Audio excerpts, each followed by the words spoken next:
अस्सलाम वालेकुम गाइस, मैं हूं मोहम्मद ज़ीशान और आप देख रहे हैं अर्श टीवी का आपका अपना यूट्यूब चैनल। जी नाजरीन, तो उम्मीद करता हूं मेरे तमाम भाई दोस्त जो हैं वो बिल्कुल खैर खैरियत से होंगे। तो जी नाजरीन, तो आज हम इंशाल्लाह आपके लिए बहुत ही ज़्यादा जो है वो इन्फॉर्मेटिव वीडियो लेके आए हैं टैक्सी ड्राइवर के हवाले से। मेरे बहुत ज़्यादा भाइयों का सवालात ये होते थे कि भाई हम जो है वो टैक्सी ड्राइवर में जा रहे हैं, तो हमें यहाँ से जब हमारा ऑफ़र लेटर आ जाता है या हमारे जो डेलीगेशन है हमें सेलेक्ट कर लेते हैं, तो उसके बाद जो है वो कितना टाइम लगेगा। तो नाज़रीन, आज मैं इसी टॉपिक को जो है वो डिस्क्राइब करूँगा और आपको बताऊँगा कि हमें जो है वो कितना टाइम लगता है। तो मैं बताता चलूँ कि सबसे पहले किसी भी एजेंसी से जो है वो आप काम कर रहे हैं, किसी भी एजेंसी से आप वीज़ा ले रहे हैं, तो वो सबसे पहले आपके डॉक्यूमेंट्स वगैरह अपने पास रखते हैं, ठीक है? उसके बाद जो है डेलीगेशन आते हैं या आप जो है वो ऑनलाइन जैसे कह लें ज़ूम पे इंटरव्यू करते हैं या स्काइप पे करते हैं। तो जिस टाइम आप इंटरव्यू करते हैं उसके बाद कुछ देर आपको इंतज़ार करना पड़ता है, आप सिलेक्ट हो जाते हैं। सिलेक्ट होने के बाद जो है वो उसके बाद आपको कहते हैं कि आपने इतनी रकम जो है वो डिपॉज़िट करनी है एडवांस में।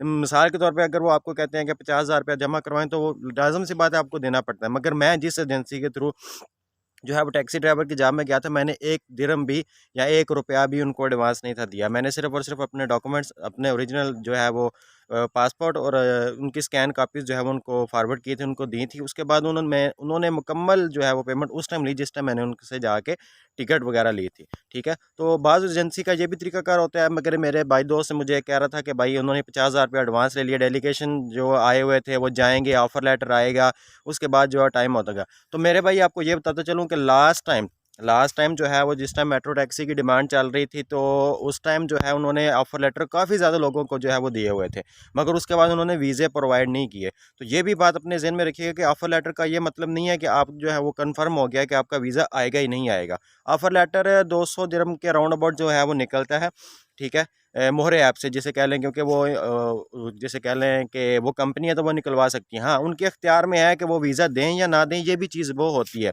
तो ये भी चीज़ काइंडली इस चीज़ में रखिएगा, अपने माइंड में रखिएगा कि इसका मतलब ये नहीं है कि आपका जो है वो ऑफ़र लेटर आ गया तो अभी आपकी जॉब कन्फर्म है कि आपको वीज़ा मिलेगा ही मिलेगा। जब तक आपको वीज़ा नहीं मिलता या जब तक आपको टिकट प्रोटेक्टर नहीं होता फाइनल, उस टाइम तक आपने बकाया पेमेंट नहीं करनी। 50,000 दिरहम अगर कोई एजेंसी ले रही है तो इसमें हर्ज नहीं है। हाँ, एक और बात बताता चलूँ, किसी भी एजेंसी को जो है वो आप पेमेंट कर रहे हैं तो मेहरबानी करके आपने उनके बैंक अकाउंट में पेमेंट जो है वो ट्रांसफ़र करनी है। उसकी वजह यह है कि आपके पास रिकॉर्ड होगा, आपके पास प्रूफ़ होगा कि भाई हमने पेमेंट की हुई है। क्योंकि बाज़ का जो है वो अगर ऑफ़र लेटर आया आपके पास, वो कंपनी जो है किसी पॉलिसी की बिना पर आपका वीज़ा नहीं लग रहा है या नहीं उनकी डिमांड पूरी हो गई है, तो वीज़ा उन्होंने आपका जो है एंट्री परमिट नहीं निकलवाया, तो वो एजेंसी तो कहेगी कि आपका जो है वो जॉब ऑफ़र लेटर आया हुआ है, जैसे मोल लेटर आया हुआ है, तो हम जो है वो वेट कर रहे हैं। तो मेरे भाई इन चीज़ों से बचना है, आपने बकाया पेमेंट उस टाइम करनी है जिस टाइम आपका तमाम जो है वो प्रोसीजर कंप्लीट होगा। स्टार्ट में 50,000 दिरहम भी अगर आप 50,000 रुपया भी अगर आप दे रहे हैं, तो प्लीज़ जो है वो आप उनके बैंक अकाउंट में ट्रांसफ़र करें, रिसिप्ट जो है वो आपके पास होनी चाहिए। अगर आप कैश भी दे रहे हैं तो उनसे जो है वो स्लिप जो है वो लाज़मी लें कि हमने आपको पेमेंट जो है वो दी है, ताकि आपके पास भी प्रूफ़ हो और उनके पास भी प्रूफ़ हो।